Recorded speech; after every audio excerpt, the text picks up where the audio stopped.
Hi, I'm Herschel. Hi, I'm Richard. I'm Arian, I'm Jessica. And I'm Sabrina. and we'll be focused on Su Chen Chang's Chapter 6, Women, Families, and Second Generations. We'll be also looking at the text from Pawan Dingra and Robin Rodriguez, as well as Yanagisako, Rethinking Centrality of Racism in Asian America. We're going to start with families.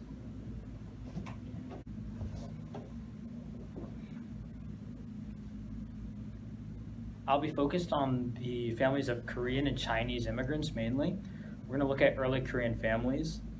So in early Korea, many of the men emigrated as workers.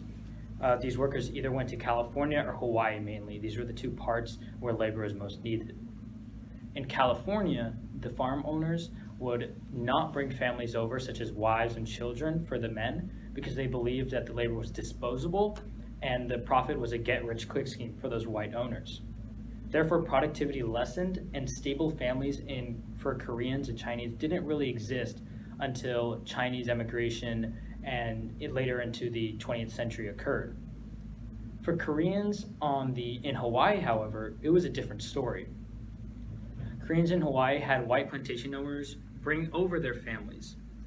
This made sure that there were stable quote, families in Hawaii, although their quality of life was less simply because white plantation owners didn't care much for their quality of life.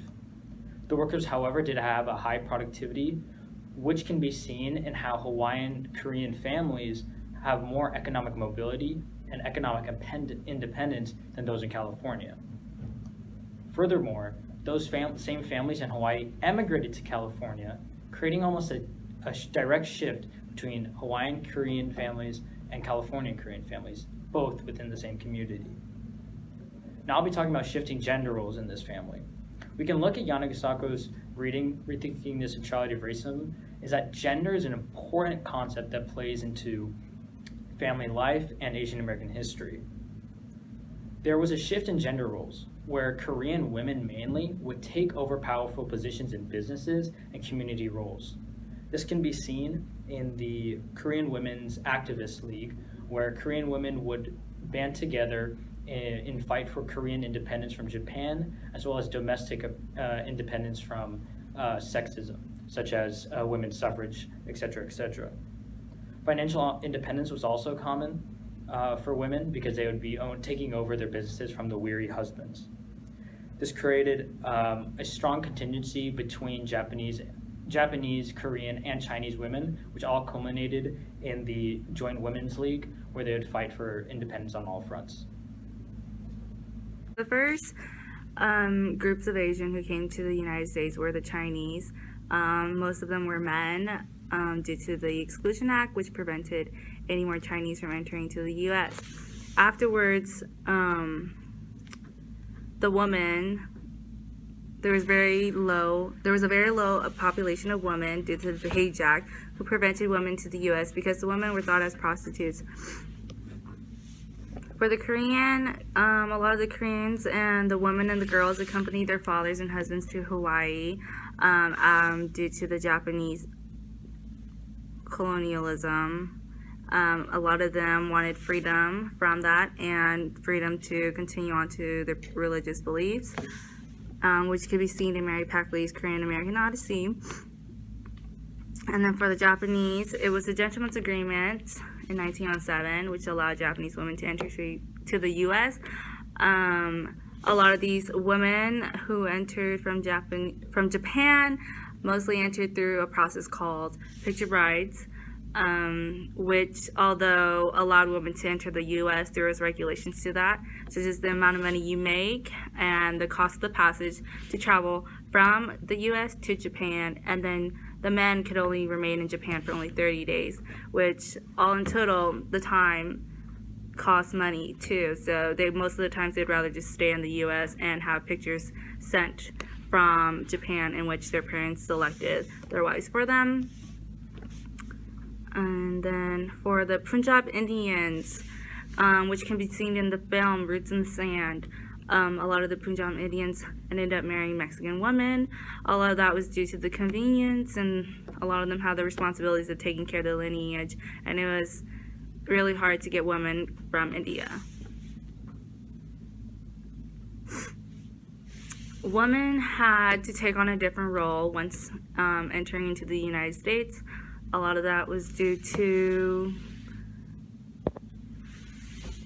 the income from their husbands. They needed to make more money, so they would take on jobs such as cooking meals for single men who no one took care of, and washing laundry from just families.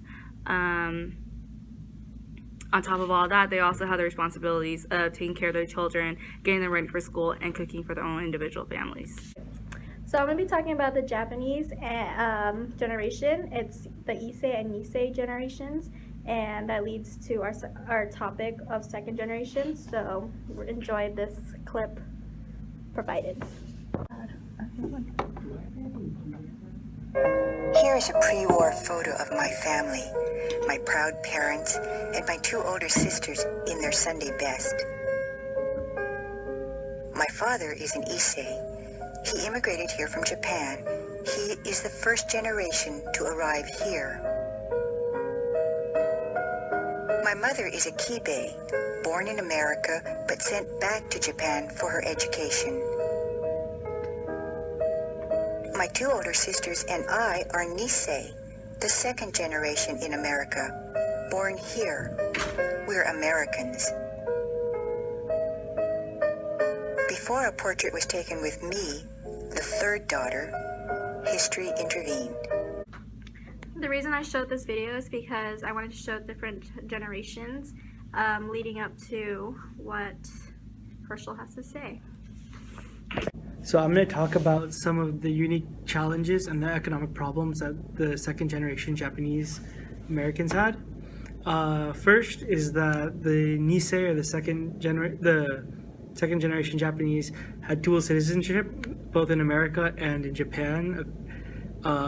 Japan used this term called jus sanguinis, which is the bloodline determined their citizenship. So since they were born to Japanese parents, the Japanese citizenship. Most of them were forced to renounce this, however, due to the government. Some other social problems that they had was discrimination in public spaces. They had to sit in the back of buses, they had separate seatings in movies, and they were heavily discouraged to mix with non-Asians. There was also mistrust from the American government to the Kibei. The Kibei were mistrusted because they were educated in Japan, and so they were thought to be more Japanese than the Nisei. Some of the economic challenges that the second generation faced were a shift of power. Many Japanese placed the land in the name of their sons or daughters because they were Japanese citizens, and several laws prohibited Japanese non-citizens to own lands. But despite this, many second generation had a hard time finding work during the Great Depression, and most of them had a hard time finding jobs because of their status, both in the U.S. and in Japan. But for those of them who did find jobs, the money was sent to the parents, usually, if they were in Japan. Hello, in this section I'll be talking about unique problems regarding the second generation of Asian American immigrants. More specifically, I'll be talking about education and political activism. So for education, actually in the 18th century, Chinese American children were excluded from attending American public schools until the iconic case Tate v. Hurley, which the California Constitution deemed that this exclusion of Chinese American children from American public schools unconstitutional, which allowed them to attend schools. Now, for the schooling of Asian American children, most parents wanted their children to attend both American public schools and a separate language school in order to retain their cultural heritage as well as integrate themselves into American society at the same time. Now, this comes with some problems because, one, the children had to essentially do extra schooling. And two, there was a difference in expectations between what immigrant parents wanted their children to get educated on and what the American school system actually wanted them to get educated on. This could be seen in the book Bone, where Layla, who is an American public school teacher, often had arguments with children of Chinese parents. She often had fights with Chinese parents because Chinese parents forced all responsibility of education on her, when in the American public school system, it's a joint effort between both the parents and the teachers. Also, college-educated second-generation students were heavily discouraged from studying in fields other than the occupation of their parents, such as agriculture and business, due to the fact that American society did not like the presence of Asian Americans in other fields such as engineering and aviation.